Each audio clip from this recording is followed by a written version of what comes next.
ఈరోజు సుప్రీంకోర్టులో ఒక కీలకమైన పరిణామం జరిగింది. లడ్డూ వివాదం మీద చంద్రబాబు నాయుడు గారు ఈ రాష్ట్ర ముఖ్యమంత్రిగా లడ్డూ ప్రసాదం మీద చేసినటువంటి తీవ్రమైన ఆరోపణలు, ఆ తర్వాత ఆయనే రాష్ట్ర ప్రభుత్వం తరపున ఒక సిట్టును వేసి విచారణ చేయాలి అనేటువంటి పద్ధతులని వైఎస్ఆర్ కాంగ్రెస్ పార్టీ వ్యతిరేకించింది. దానితో పాటుగా సుబ్బారెడ్డి గారు ఇంకా చాలా మంది దాన్ని వ్యతిరేకించి సుప్రీంకోర్టు స్థాయికి వెళ్లడం జరిగింది.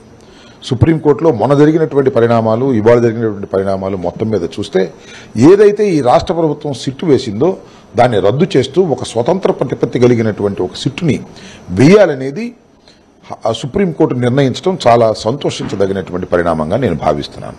దీనిలో సమగ్రంగా ఏంటంటే సిబిఐ నుంచి 2 ఆఫీసర్సు, అదేవిధంగా రాష్ట్ర ప్రభుత్వం నుంచి 2 పోలీస్ ఆఫీసర్లు, దానితో పాటు ఫుడ్ సేఫ్టీ అండ్ స్టాండర్డ్ అథారిటీకి సంబంధించినటువంటి ఆల్ ఇండియాకి సంబంధించినటువంటి ఒక సభ్యుల్ని 5గురితో ఒక సిట్టు, స్వతంత్ర సిట్టుని వారు ఆదేశించడం మంచి పరిణామం. అయితే దీనిలో కీలకమైన అంశం ఏమిటంటే రాష్ట్ర ప్రభుత్వం నుంచి అపాయింట్ చేసేటటువంటి 2 ఆఫీసర్లని చంద్రబాబు నాయుడు గారు మంచి ఆఫీసర్లు కాకుండా ఆయనకు అనుకూలమైనటువంటి ఆఫీసర్లు వేస్తే మాత్రం అది అభ్యంతరకరమైనటువంటి అంశంగా మేము భావిస్తాం. ఎందుకంటే ఇప్పుడు మేము చంద్రబాబు నాయుడు గారు వేసినటువంటి సిట్టు ఒకటి ఉంది, ఆ సిట్టు కూడా డిఐజీ స్థాయిలో వేశారు. అదంతా కూడా ఏంటంటే చంద్రబాబు నాయుడు గారు ఏం చెప్తే అది చేయడానికి సిద్ధపడేటువంటి పరిస్థితులు ఉన్నటువంటి అధికారులు. అలాంటి కాకోకుండా సిన్సియర్ అధికారులు, హిస్టరీ బాగున్నటువంటి అధికారుల్ని చాలా మంది ఉన్నారు, ఐపీఎస్ అధికారులు సిన్సియర్గా ఉండే వాళ్ళని వేయటంతో ఆయన చిత్తశుద్ధి బయటపడుతుందని కూడా ఈ సందర్భంగా నేను మనవి చేస్తున్నా.